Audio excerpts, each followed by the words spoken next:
Kung tutuusin, ang kulam ang perpektong sandata ng sinumang nais maghiganti. Biruin mo, kaya mong patawan ng matinding parusa kahit wala sa pisikal mong harapan ang biktima at walang ebidensyang sa iyo ay mag-uugnay, habang ang mangkukulam ay milya-milya ang layo sa target na ngayon ay impyerno na ang buhay. At dahil malupit na pagdurusa ang kayang iparamdam, ang gagamit daw ng kulam ay taglay ang matinding galit na maaring umabot sa Davao man o sa Amsterdam.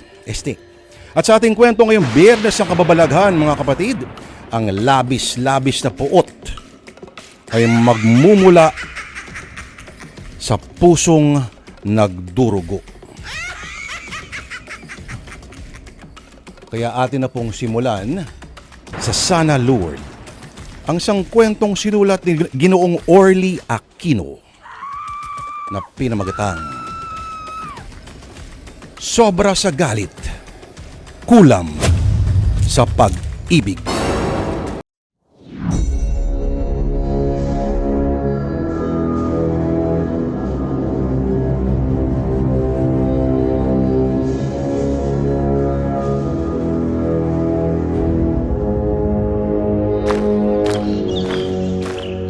Ang ganda talaga ng tanawin dito sa Burol, ano, Chris? Oo nga, Glenda. Kay gandang pagmastan dito ang papalubog na araw. Yakapin mo ako uli, gaya ng dati. Habang yakap mo ako, sasandal ako sa dibdib mo habang nakatanaw tayo sa araw. At pinag-uusapan natin ang tungkol sa mga pangarap natin. Glenda. Ba't parang napapaso ka sa akin? Ayaw mo nang yumakap sa akin. Iniiwasan mo pa ang labi ko. Samantalang dati pagdating natin dito nakayakap ka kaagad sa akin. At nakahalik. Noon yun, Glenda. Noong mahal pa kita. Ha? Anong gusto mong sabihin? Chris, sabi mo mahal mo ko. Totoo. Minahal kita. Kaya nga bumuo na tayo ng mga pangarap natin eh. Kung ilan ang mga magiging mga anak natin. Kung paano natin sila itataguyod. Glenda, hindi na matutupad ang mga pangarap natin. Bakit? May naging pagkukulang ba ako sa'yo? Pagkakamali? Kasalanan? Wala. Sa panahon ng pagiging magkarelasyon natin, wala na akong hahanapin pa sa'yo. Mabait ka, malambing, mapagmahal, pero Pero ano, Chris? natuto akong magmahal sa iba nang higit sa naging pagtingin ko sa'yo.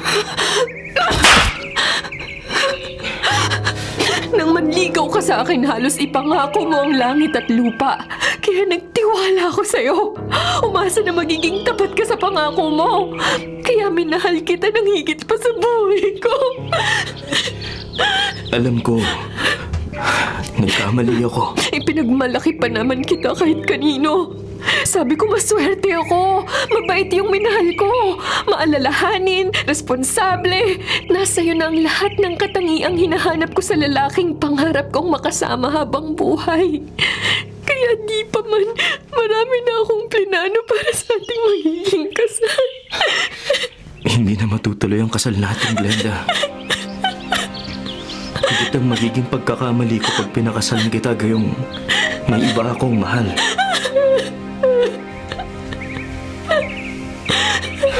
Patawad, Glenda. Patawad.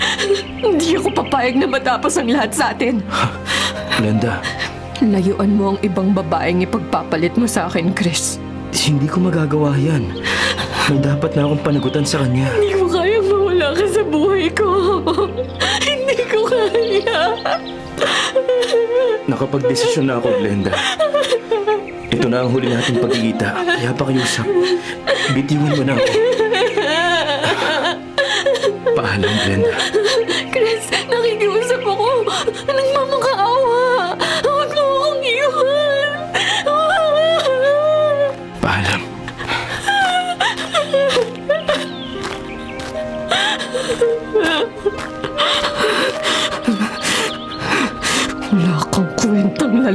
Chris. Daig pang tinarakan mo ng patalim ang puso ko. Sinira mo ang buhay ko. Kinamumuhian kita. Kinasusuklaman kita. Pagsisisihan mo ang ginawa mong to sa akin. Magbabayad ka. Isinusumpa ko. Magbabayad ka.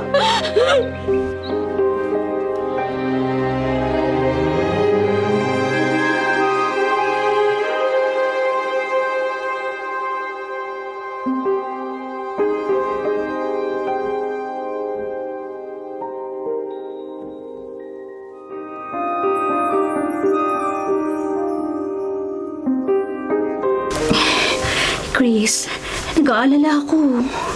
Ano pang gumugulo sa isip mo, Lucy? Kasal na tayo sa huwes. Mag-asawa na tayo. Ang dati mong nobya.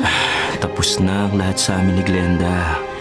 Galit na galit ka mo siya sa'yo nung huli kayo nagkausap.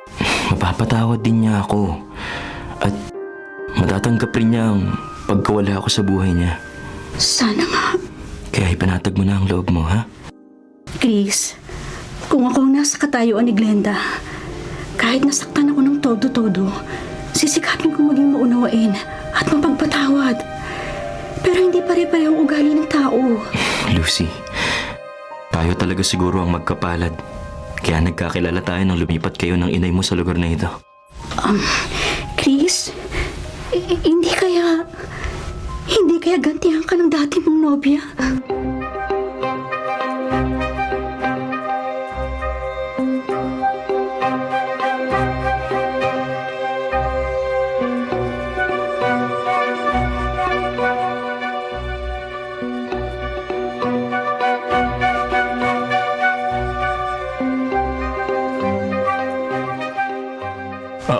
Ano, Glenda?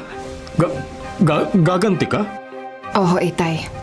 Anak, wag na. Sobrang sakit ho ang ibinigay ni Chris sa akin. Makakalimutan mo rin siya. Hindi ko ho makakalimutan ang napakalaking kasalanan niya sa akin hanggat di ako nakakaganti sa kanya. Glenda. Matapos siyang sumira sa pangako niya sa akin, matapos niya akong iwan, walang araw na hindi ako lumuha. Walang oras na hindi ako nakaramdam ng awa sa sarili ko. Naapi ako kaya di ako makakain. Di ako makatulog. Parang masisiraan ako ng bait sa sobrang sama ng loob. Kawawa naman ang anak ko. Naulila na nga sa ina na maaksidente at pamatay ang inay niya. Nung nakaraang taon, iniwalayan pa siya ng nobyo. Karma kaya ito sa naging kasalanan ko nung araw? Tay, anong ibinubulong niyo dyan? Wala. Naawa ako sa'yo, anak. Huwag niyo ho akong kaawaan. Walang maitutulong sa akin ang awa niyo. Naiintindihan kita.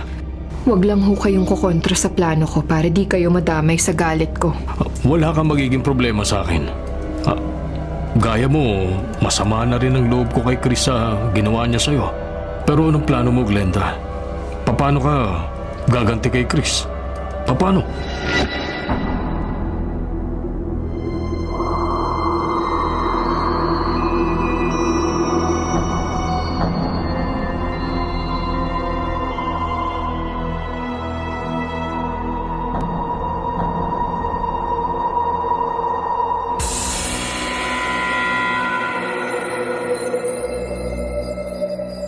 Tata Cardo? Dina, iwan mo na ako rito sa balkona eh. Kaya ko na ang sarili ko, Apo. Balikan mo na lang ako mamaya pag-alis ng bisita ko, ha? Opo.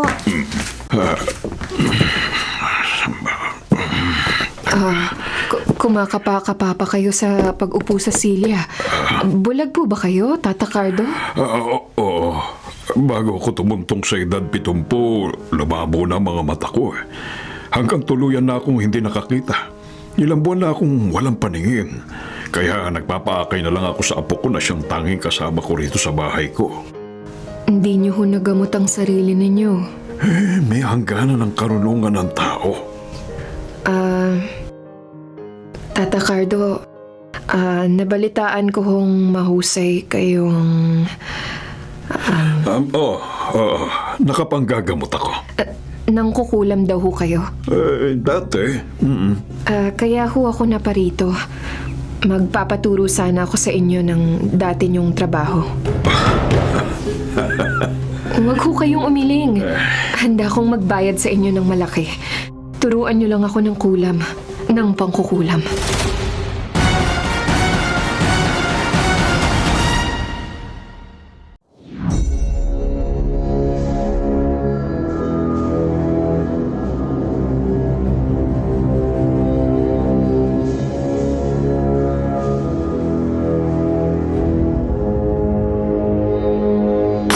Ay! Oh, Inay! Ay, nabitawan ko ang baso, Lucy. Ganyan na naman po kayo. Pag may hawak kayo, dumudula sa kamay nyo kapag ninenervous kayo. Siguro po dahil maaga kayong nabiyuda. Gaya nga po ng sabi nyo na sanggol pa lang ako nang mamatay ang itay ko. Anak, hindi ko maiwasang hindi nervyusin sa mga sinabi mo. Alin po? Yung tungkol sa dating nobya ni Chris. Si Glenda po. Nagkita na ba kayo ng babaeng yun? Naipakilala na po siya sa akin ni Chris noong bago pa siya hiniwalay ng asawa ko. Alam ko nga po pati ang tinitirahan niya eh. Pero nung una, nagkunwari lang po kami ni Chris kay Glenda na magkaibigan lang kami. Nagbanta ka mo kay Chris ang babaeng yun. Yun po ang sabi ni Chris. Naikwento ko lang naman po sa inyo kasi nagtanong kayo kung wala nang kaugnayan ng asawa ko sa babaeng yun. Anak, may mga taong masamang magalit. Inay, papag-ingatin mo sana si Chris. Baka totohanin ng dating nobya niyang bantang gaganti siya sa asawa mo.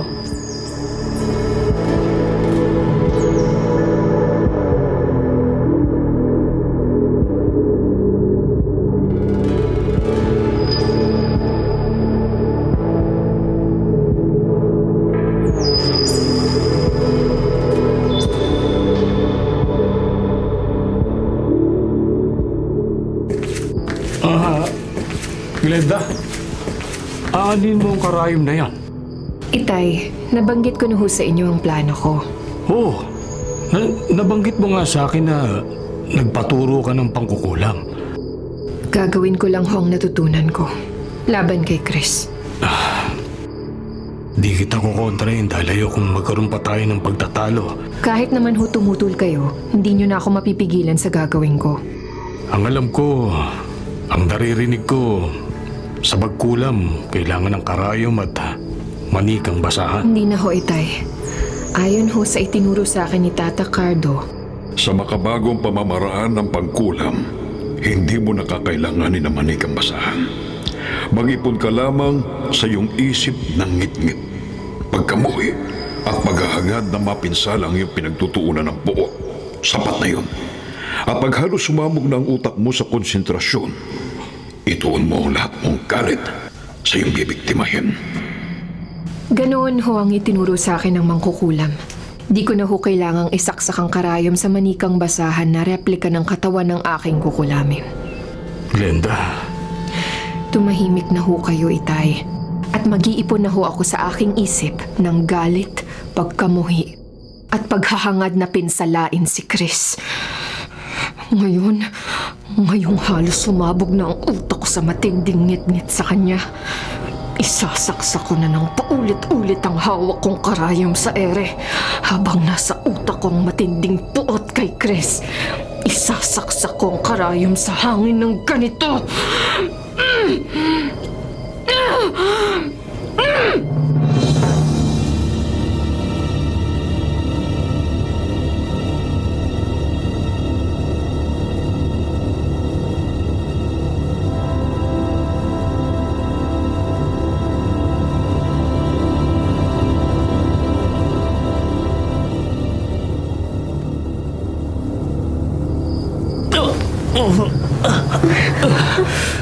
Chris, ba't hawak na yung ulo mo? Biglang kumilat ang ulo ko, Lucy. Paano ka? Wala to. Nagising na lang ako na sobrang sakit ng ulo ko. Ayun na naman. Ay, Baka kailangan samahan na kita sa ospital. Lucy. Alam ko, pag may nararamdaman kang hindi mabuti, hindi ka basta-basta nagpapadoktor. Pero mukhang hirap na hirap ka eh. Talagang nahihirapan ako, Lucy. Kaya sige, magpapadoktor na ako. Chris, Sobra sakit. Ang tindi ng sakit ng ulo ko. Parang hinahalo ko yung utak ko sa sobrang sakit. Ayun.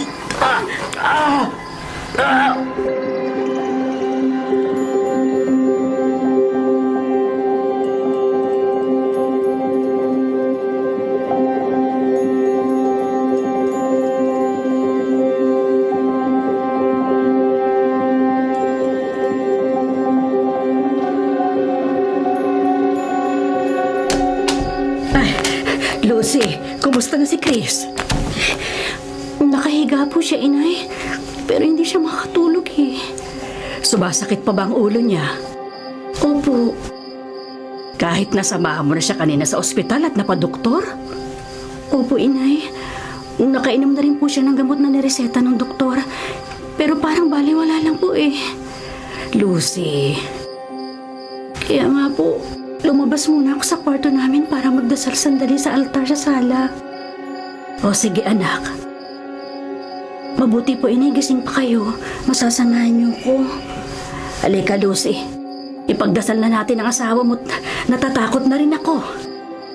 Inay, kung hindi mapagaling ng doktor ang pagsakit ng ulo ni Chris, baka may sumasalbahe sa kanya.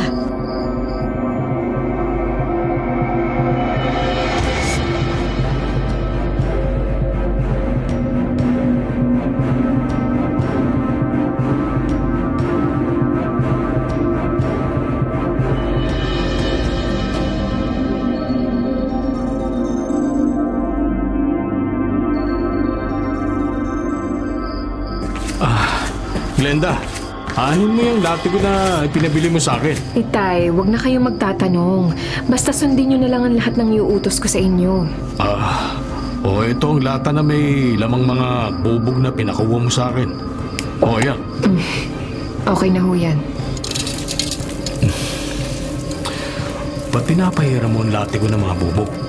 Manood lang ho kayo.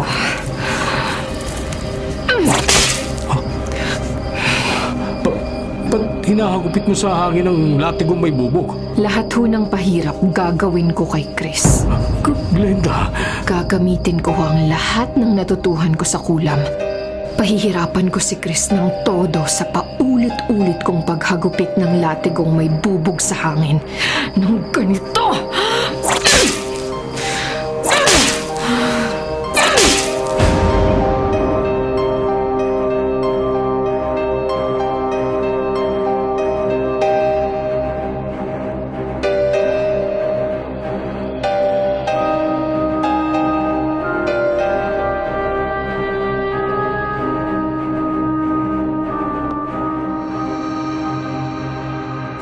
Anong may paglilingkod ko sa'yo? Tata Cardo, naparito po ako sa inyo dahil sa pagtatanong-tanong ko. May nakapagsabi po sa akin na nakakapanggamot daw kayo ng nakukulam kahit bulag kayo. Bakit? Kinukulam ka ba? Hindi po ako ang asawa ko. Paano mo nalaman? Bigla pong kumirot ang ulo ng asawa ko kamakalawan ng gabi. At hindi raw po mawala kahit uminom siya ng gamot. At kanina nga po naman po, nabilipit naman siya sa sakit ng katawan. Na parang may humahagupit daw po sa kanya ng latigo. Pero nakahiga lang po siya. Kaya awang-awa po ako sa kanya eh. Huwag kang mabahala. Tutulungan ko ang asawa mo. Tata Cardo, handa po akong magbayad sa inyo. Bibigyan kita ng pangontra sa kulang. Salamat po. Ganito, may ipababasa ako sa iyo mga pahina ng aking aklat na itim. Sundin mo lahat ng ituturo ko sa iyo. Pero, iwasan mo magkamali. Isang letra lang sa ibibigay ko sa iyong orasyon na magkamali ka ng pag-usal, manganganib ang buhay ng asawa mo.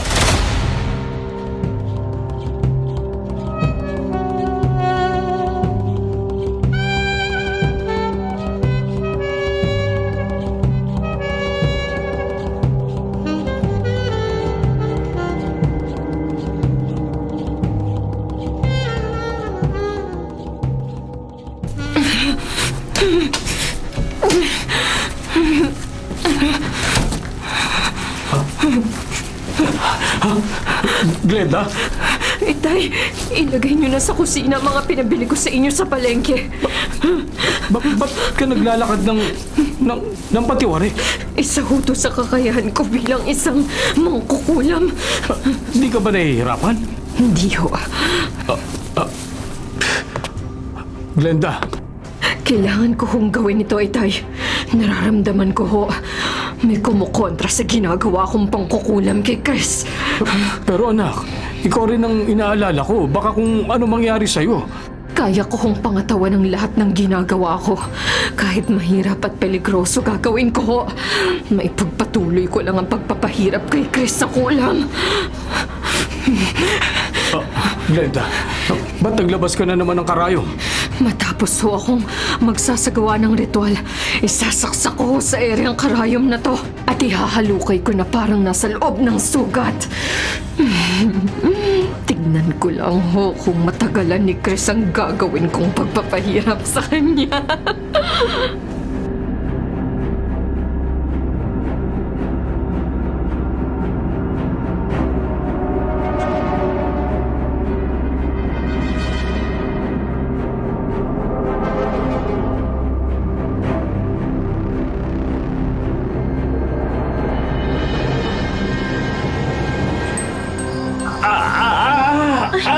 Chris? Ang tiyan ko, Lucy. Sumakit naman ang tiyan ko. Paano nangyari? Bago ka nahiga, nag-orasyon ako. Orasyon na ayon kay Tata Cardo tumutunaw sa astral fluids at pumaparalisa sa bagsik ng kapangyarihan ng kulam na gustong puminsala sa'yo. Parang hinahalo kayang laman loob ko sa sobrang kirot. Napakasakit, Lucy. Please? Dapat di pa ako mamatay para matapos na ang paghihirap na to. Dapat di na lang ako mamatay.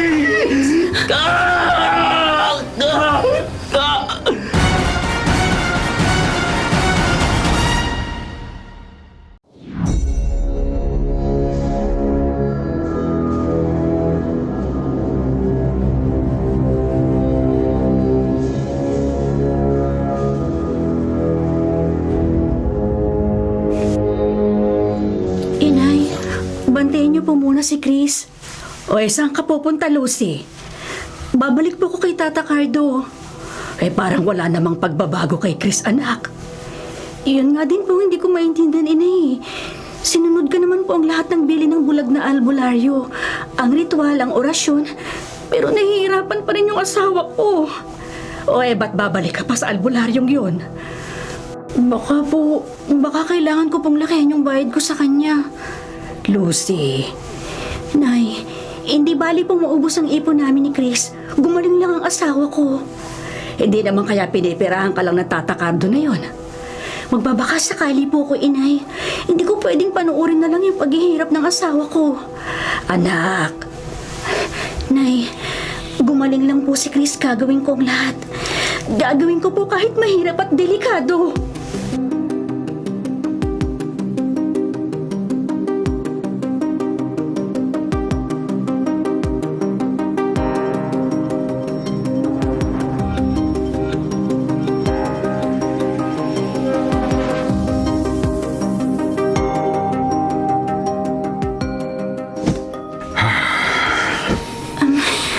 Ricardo, bakit po kayo napatayo sa upuan? At bakit kayo napabuntong hininga ng malalim? Ay, naka. Lubhang mabagsik ka kapangyarihan ng mangkukulam na nagpapahirap sa asawa mo.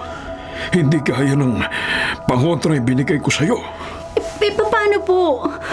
Patuloy na lang po bang maghihirap yung asawa ko?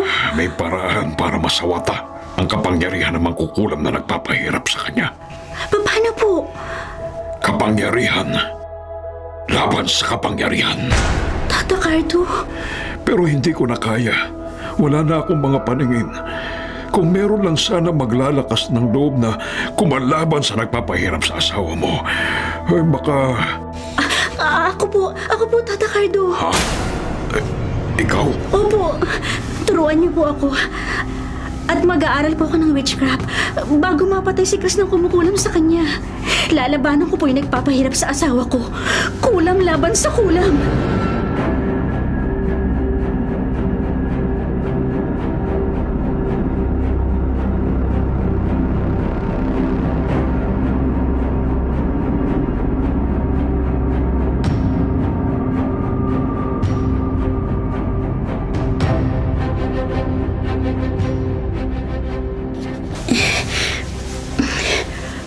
Ah, Lucy, bakit ka gumuhit ng malaking tatsulok sa sahig?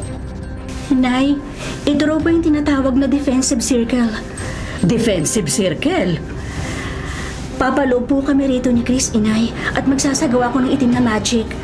Uusal ako ng orasyon para hindi makapasok sa guhit na ito yung kapangyarihan ng kumukulam sa asawa ko.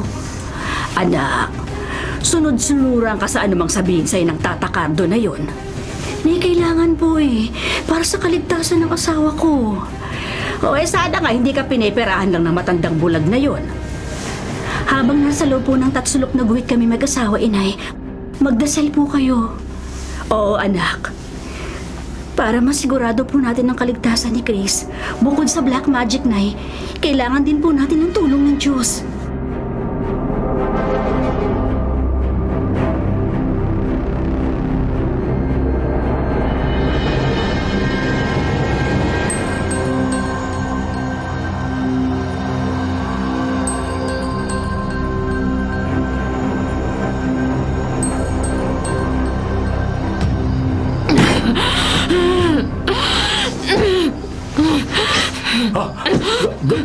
Glenda, Itay, bakit anak? May problema ba? may kumukontra ho sa kapangyarihan ko.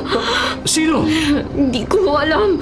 Pero nararamdaman kong di tumatalab kay Chris ang pangkukulam ko sa kanya. Baka nagpapagamot siya sa albularyo. Malamang ho. Anak, baka kailangan tigilan mo ng pagpapahirap sa dating nobyo mo. Hindi ho yan ang nasa utak ko, Itay. Baka mapahamak ka. Hindi ho ako natatakot sa kumakalaban sa kapangyarihan ko. Gumawa ho kayo ng estatwang kahoy ng demonyo. Estatwang kahoy ng demonyo? Oo, hindi ho ako papatalo sa kumakalaban sa akin.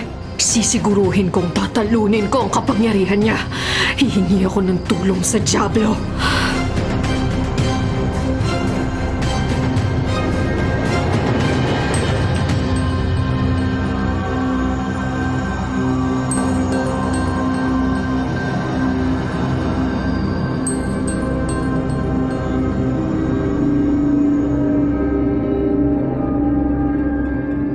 Habang gumagawa si Itay ng estatwang kahoy ng demonyo, di ako mag-aaksaya ng oras. Magkukulong muna ako rito sa kwarto. At tatawag ako sa masamang espiritu na pwedeng tumulong sa akin.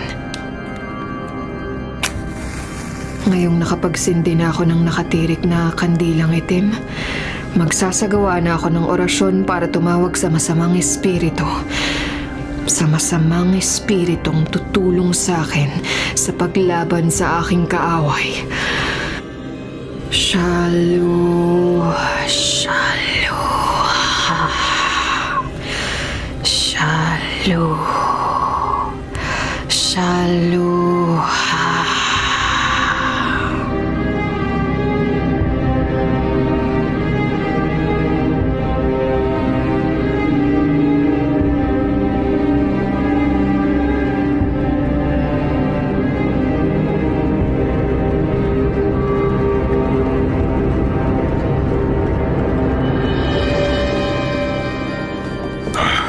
Sige na, Apo.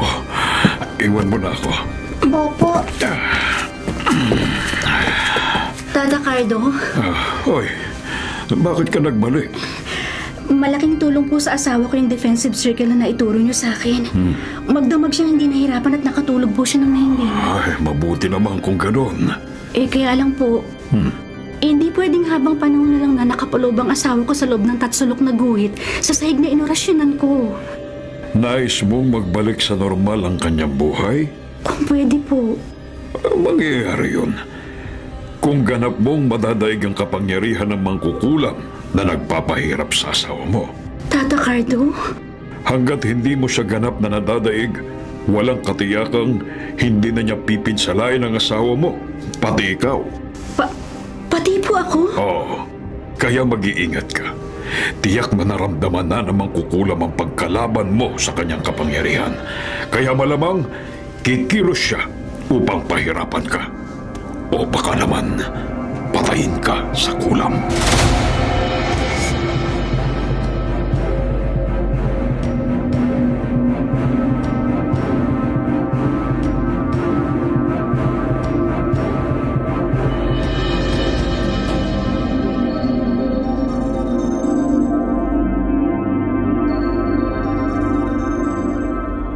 Lucy, mamamalengke na ako, anak. Ay, Nay, may pakikisuyo po sana ako sa inyo. May papabili ka? Wala po. May gusto lang akong masiguro, Nay. Kung sino po yung mangkukulam na nagpapahirap kay Chris. O hindi bang dati niya kang nobya? Iyon po yung hinala natin. Malamang yun. Sino pa bang magpapahirap sa asawa mo kundi yung taong may malaking galit sa kanya? Nay, si Glenda nga po kaya yung mangkukulam? O may inutusan siyang magpahirap kay Chris? Lucy, Inay, malapit po sa palengke yung tinitirhan ni Glenda. Ituturo ko po sa inyo yung bahay nila. Tapos ibibigay ko sa inyo yung litrato niya. Alamin niyo kung mangkukulam siya o hindi. O paano ko naman malalaman kung mangkukulam nga ang Glenda na yon? Tignan niyo po yung kaliwang mata niya. Kaliwang mata? Kapag nakita niyo pong may hugis ang kaliwang mata ni Glenda ng parang paa ng palaka, positibo po na isa siyang mangkukulam.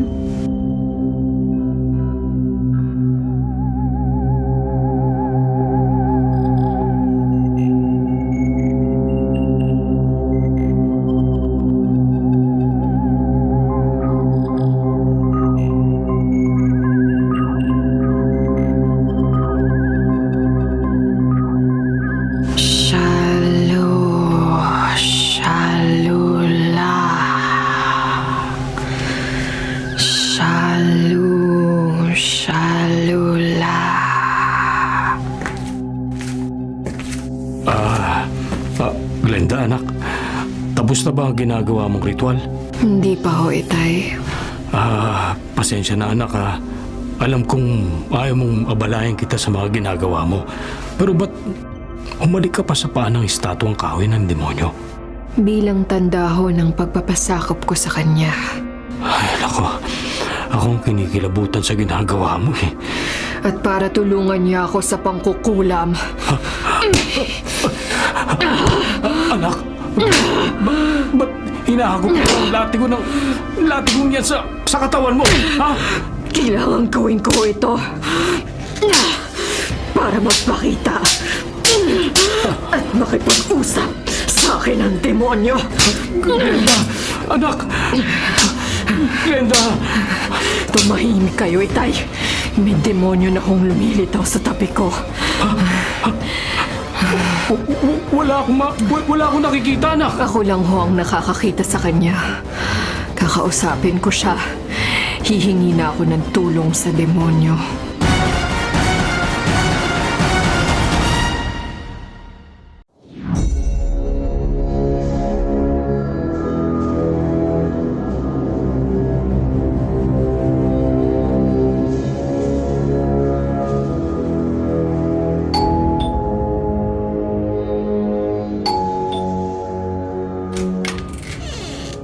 Anong kailangan mo? Ay, ikaw ba si Glenda?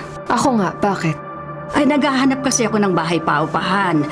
Sa pagtatanong-tanong ko, may nakapagsabi sa akin na ikaw daw ang nakakaalam kung saan may bahay paupahan dito. Wala akong alam sa sinasabi niyo. Ha? Ay, naku. Ang kaliwang mata niya. May hugis na parang paa ng palaka. Ano yung binubulong niyo? Wala. Naku, pasensya na sa abala, ha. Salamat na lang. Glenda! Narito ho ako sa gate, Itay. May hinahanap kasi kung di ko makita, eh. Ha? At sige, Glenda, ha. Aalis na ako. Itay, kilala niyo po ba yung babaeng yun? Hindi ko siya kilala, anak. Bakit parang pareho kayong natigilan nang magkita kayo? At bigla siya nagmadaling umalis. Talagang hindi ko siya kilala. Pero parang kamukha siya ng isang dati kong kakilala na matagal nang patay.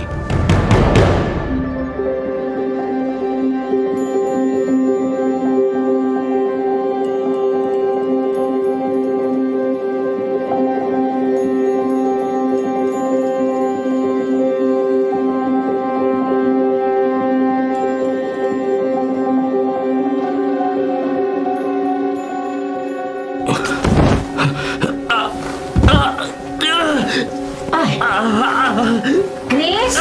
Ay, ano ba yung kumalabog dito sa kusina? Inay, Ay, ba't ka nakahadusay sa sahig? bigla na naman pong kumirot ang ulo ko. Eh, bakit ka naman umalis sa loob ng tatsulok na guhit sa sahig? Nauhaw po ako eh. At nagkataong nasa labas kayo. Ay, ba't hindi mo ko tinawag? Ito naman, oo. Kabilin-bili na ni Lucy bago siya may pinuntahan na wag kitang papayagang lumabas sa tatsulok na... Inay, Inay. Ay, halika na nga. Naku, aalalayan na kita. Kailangan makabalik ka sa tatsulok na guhit para hindi ka tabla ng kulam. Hindi ko po kayang tumayo. Hindi ko po kayang lumakad. Hinahina na po ako. Parang mamamatay na ako sa sakit ng ulo ko. Ay, naku! Chris! Ay, naku! Ay, Diyos ko, ang manugang ko! Ay, naku, patay na!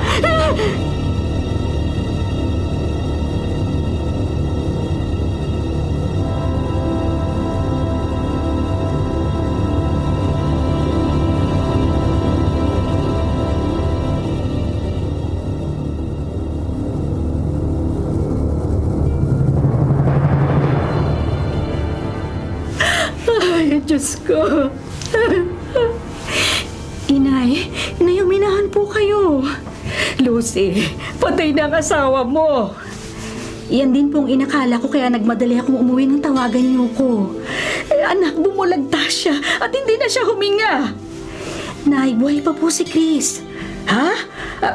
Buhay pa siya? Opo, nawalan lang siya ng malay, Nay. Dahil po yan siguro sa sobrang sakit na naramdaman niya. Ay, nako, salamat naman sa Diyos. Akala niyo lang po patay na siya, kaya kayo nataranta. Ay, kung ganun, anak, buhatin na natin ang asawa mo. Papasok sa loob ng tatsulok na guhit sa may sahig. Ay, opo, Inay. Pero bago po yun, uusal muna ako ng orasyon. O, orasyon?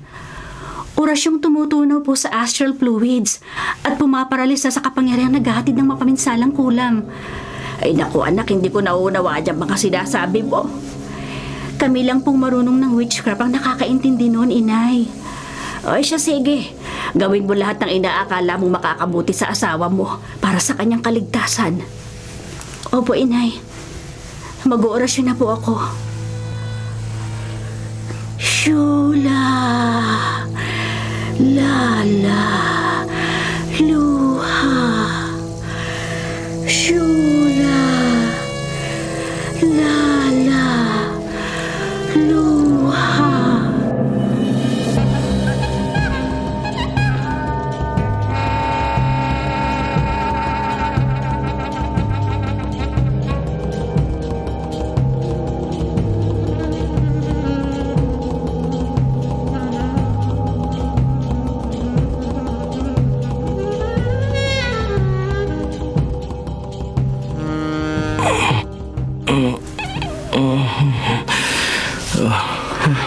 Chris, Lucy, salamat at nagkamalay ka na. natatandaan ko nabawala ko sa sobrang sakit ng ulo ko. Nawalan ka nga ng ulirat kanina habang kasama mo si Inay.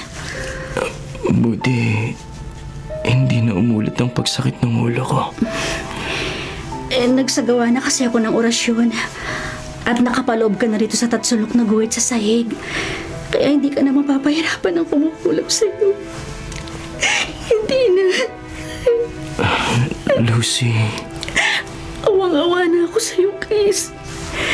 Wala nang pahirapan ka ng kulam. Halos hindi ka na nakakatulog. Halos hindi ka na nga nakakakain eh. Ang laki na ng pinayot mo. Lucy, sa'yo ako naaawa. Alalang-alala ka sa akin. At dahil sa pagsisikap mong matulungan at maproteksyonan ako, napilitan kang mag-aral ng witchcraft. Kahit alam kong labag sa loob mo. Totoo, Chris. Ilabag sa loob kong magsaliksik. At yumakap sa mga gawain ng black magic. Pero kailangan para sa kaligtasan mo. Na alam kong gagawin mo rin kung ikaw ang nasa katayuan ko. Nahihina naiintindihan kita. May awa ang Diyos. Natatapos rin ang misteryong nagpapahirap sa akin. Sisiguruhin ko yan, Chris. Tatapusin ko yung masamang layunin na nagpapahirap sa'yo. Gagamitin ko yung mga natutunan ko sa itim na magic. Laban sa mangkukulam na yun. Igaganti kita sa kanya. Igaganti kita.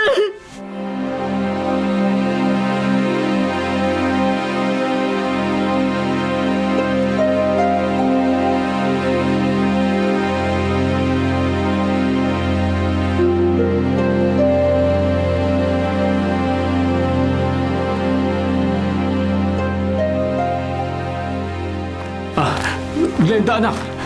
Ba't napapailing ka? Itay, nararamdaman ko. Hindi ko na napapahirapan si Chris kahit magsagawa ako ng ritual at orasyon. Malamang nga may kumukontra sa'yo. Hindi ako papatalo sa kanya. May paniking umaali-aligid sa labas ng bahay natin? Bakit? Itay, inaatake ako ng paniki! Anak!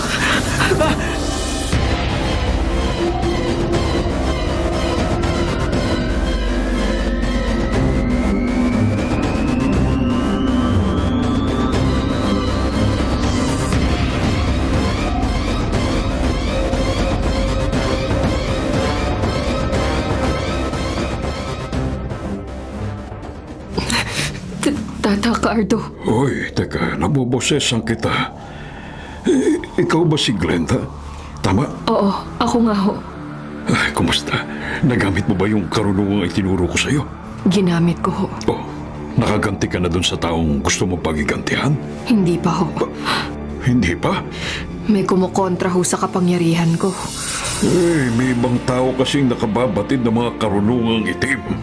Paano ko ho madadaig ang kumakalaban sa akin? Ay, Glenda. Handa ho ako magbayad uli sa inyo. Turuan niyo lang ako kung paano ako makakaganti sa kalaban ko.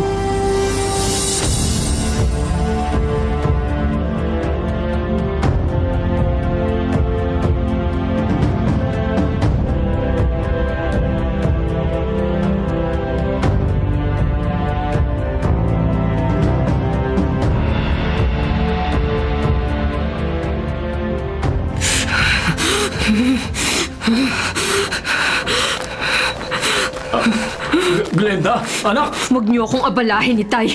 Nag-aalala ako na baka may masamang nangyayari sa'yo, anak. Nangangatal ka at nanlilisik ang iyong mga mata. Nagsasagawa lang ho ako ng matinding konsentrasyon laban sa kumakalaban sa akin. Sino man siya. Sige, di na kita abalahin.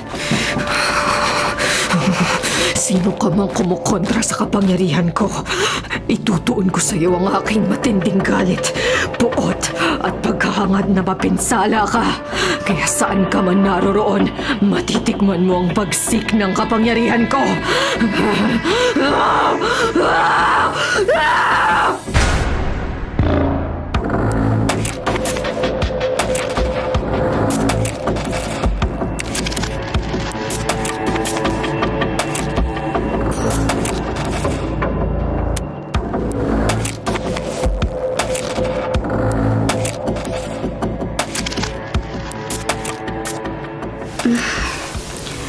Ay, Lucy, ako na magluluto, anak. Ako na po, inay. Mas alam ko po yung paboritong ulam ng asawa ko. O, ikaw na nga bahala. Nay, kausapin niyo lang po si Chris habang nakapalob sa may patsulok na guhit. Para po hindi siya mainip doon. O, siya sige. Ay, Lucy, bakit napaigdad ka? Nay, may malamig na hangin. Parang sumalpok sa mukha ko. Ha? Ay, para pong may sumuntok ng malakas sa akin eh. Nako, nagkaroon nga ng pasa ang pisngi mo. Ay, naku, Diyos ko!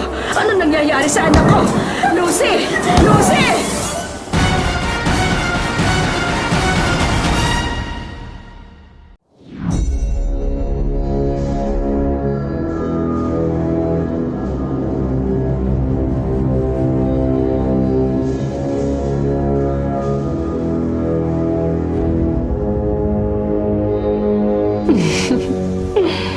Glenda, anak. Napangiti ka. Naramdaman ko ho, Itay. Tumatalab ang kapangyarihan ko sa kumakalaban sa akin.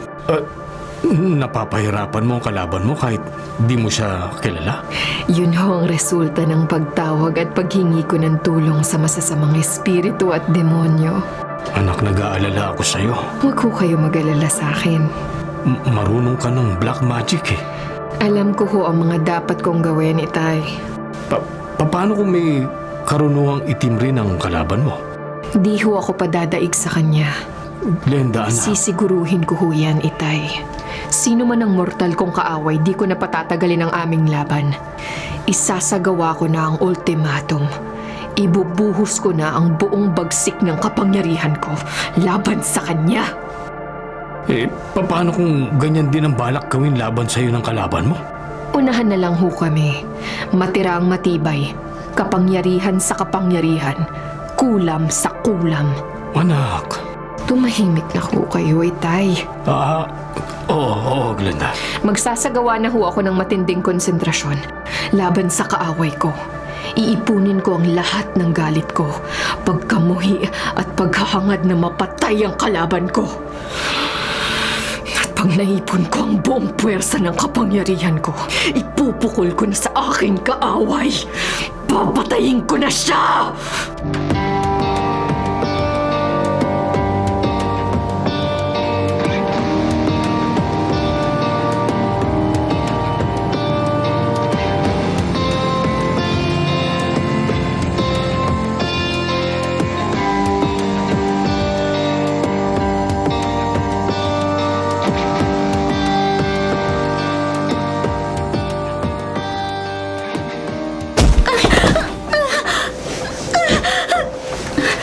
Lucy! Inay!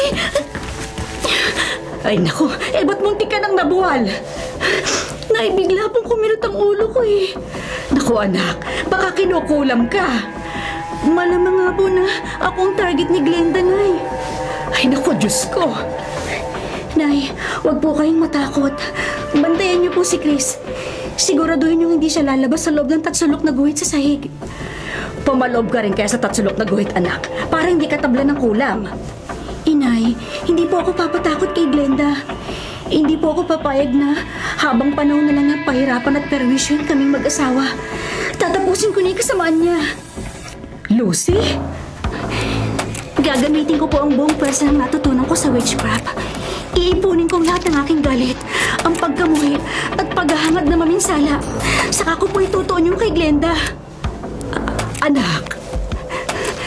Glenda, lalabanan kita ng kapangyarihan sa kapangyarihan. Kulam sa kulam. Patay kung patay.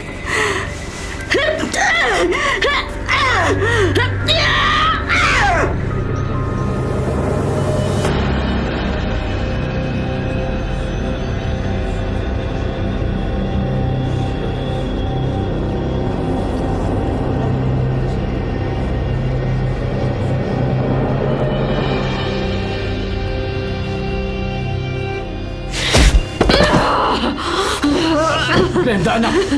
Ba't ka napahandusay? Bigla akong kumirot ang ulo ko, Itay. Baka naapektuhan ka na ng sobrang konsentrasyon mo. Hindi ho ako patatalo sa kalaban ko. Lalo kung iipunin sa isip ko ang galit. Pagkamuhi at paghangad na mapinsala siya. Anak, naglalabasan na ang mga ugat sa ulo mo. Sino man ho ang kalaban ko, Itay? Papatayin ko siya!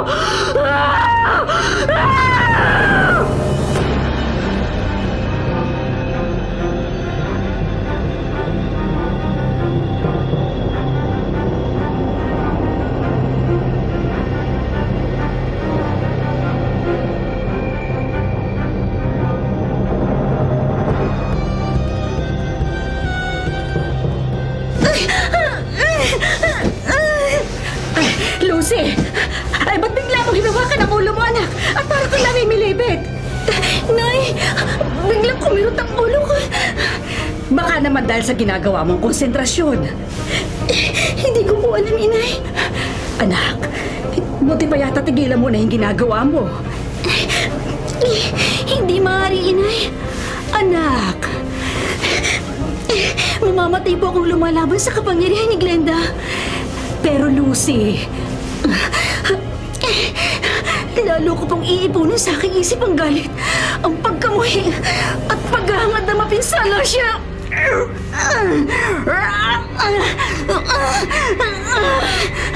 Anak, tama na. Hirap ka na.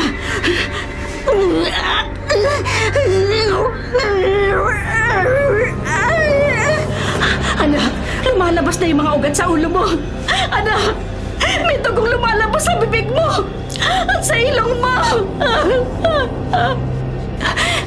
Hindi po ako magpapatalo kay Glenda, Nay. Hindi.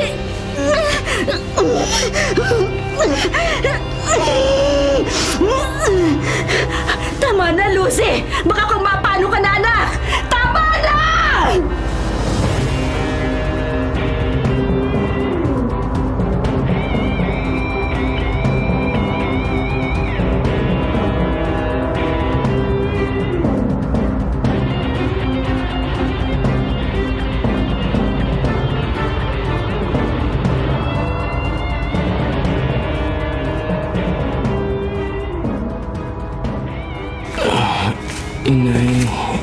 Inay. Chris! Ba't ka lumabas sa loob ng tatsulok na guhit sa sahig? Narinig ko po kayong umiiyak. Magbalik ka sa loob ng tatsulok na guhit. Halika na.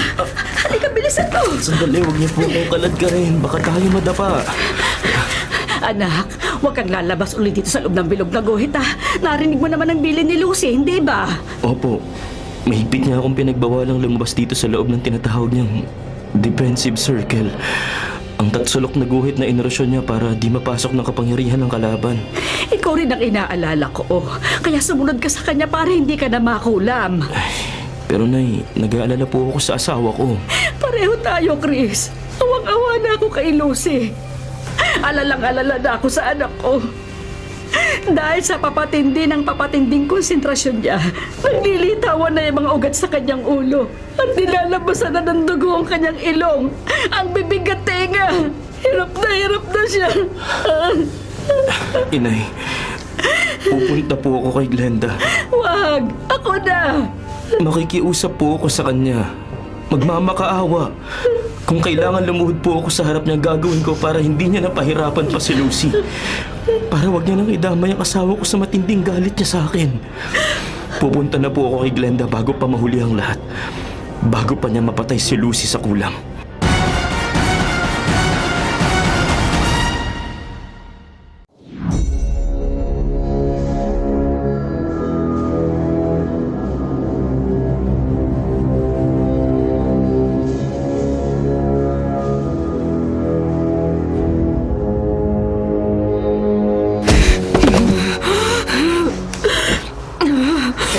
Glenda, anak. Lalong naglilitawan ng mga ugat sa ulo mo. Ayaw patalo ng kalaban ko. Itay. Anak, pakiusap. Sumuko ka na sa kalaban mo para matapos na ang paghihirap mo. Baka nakahigit sa iyong kapangyarihan niya. Hindi ho ako susuko at papataig sa kanya. Anak, nakahandusay ka na. At di ka na halos makagulapay. Hinang-hina ka na, anak. Baka kailangan na talagang sumuko ka na. Hindi. Glenda, anak. Naapi ho ako. Aping-api.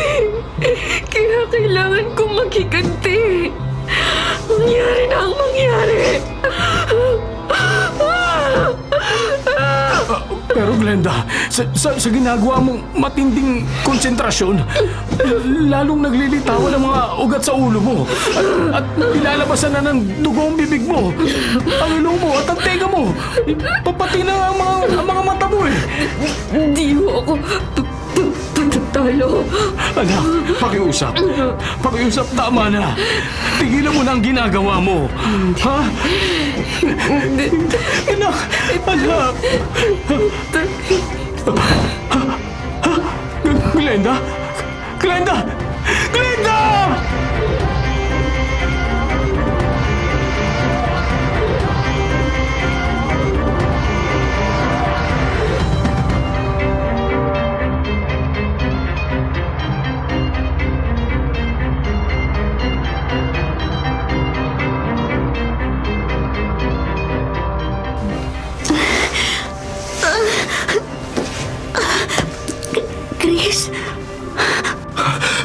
Lucy, Hindi ka dapat lumabas sa loob ng tatsulok na guhit sa sahig.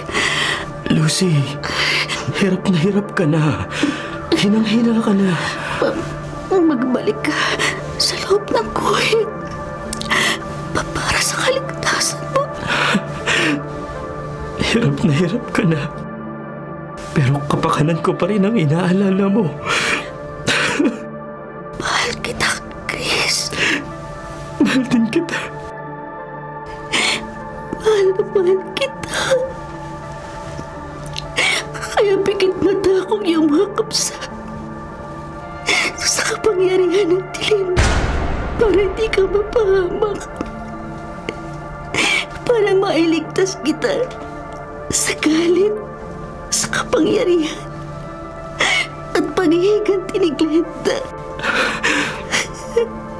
Ako ang nagkasala sa kanya.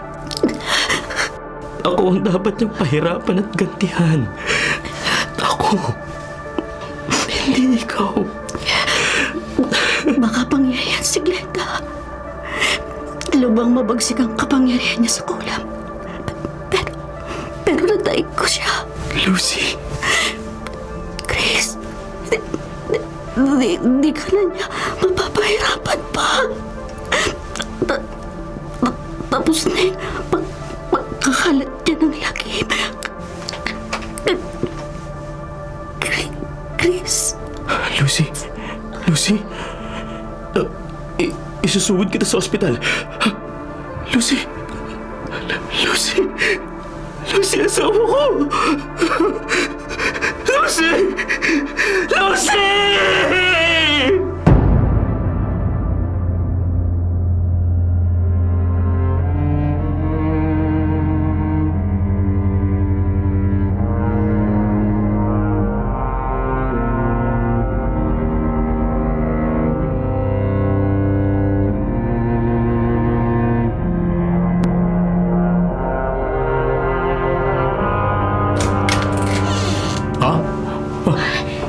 Si Glenda. Minda? Kailangan kong makausap si Glenda. Makikiusap ako sa kanya. Luluhod ako sa harap niya. Magmamakaawa ko para tigilan niya ng pangkukulam sa anak kong si Lucy. Ang nag-iisang anak ko na anak mo rin, Paul. Ano, Minda? Oo, Paul. Maliwanag ang narinig mo. Ang anak mo? Anak ko? Si Lucy ang bunga ng panloloko mo sa akin. Hindi mo alam yon dahil tinakasan mo ako matapos mo akong mabuntis. Kung ganun, kapatid ng anak kong si Glenda ang anak mo. Magkapatid ang mahigpit na nagtagisan ng kapangyarihan sa kulam.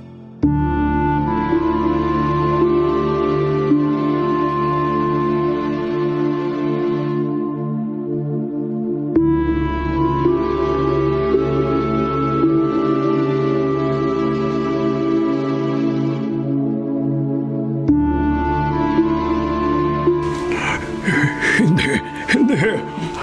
Ganun ho nangyari, Tata Cardo. Nagkamatayan po sina Lucy at Glenda. Doko, pareho po silang nalagutan ng ugat sa ulo dahil sa matinding konsentrasyon sa pagkulam sa isa't isa. Kaya naparito po kami. Kayo ho nagturo kina Lucy at Glenda ng karunungang itim. Nagbabaka sakali po kaming baka may magawa kayong paraan para matulungan ang magkapatid at mabalik ang buhay nila. Tinaramdam ko, wala na akong may tutulong sa kanila. Mga anak mo, Kung hindi ako bulag, kulalaman ko lang agad na magkatuko sina Lucy at Glenda. Kahit gaano kalaking halagang ibayad nila sa akin, hindi ko yung tatanggapin. Hindi kaya ng konsensya ko na ako pa maging mitsa ng kamatayan ng magkapatid.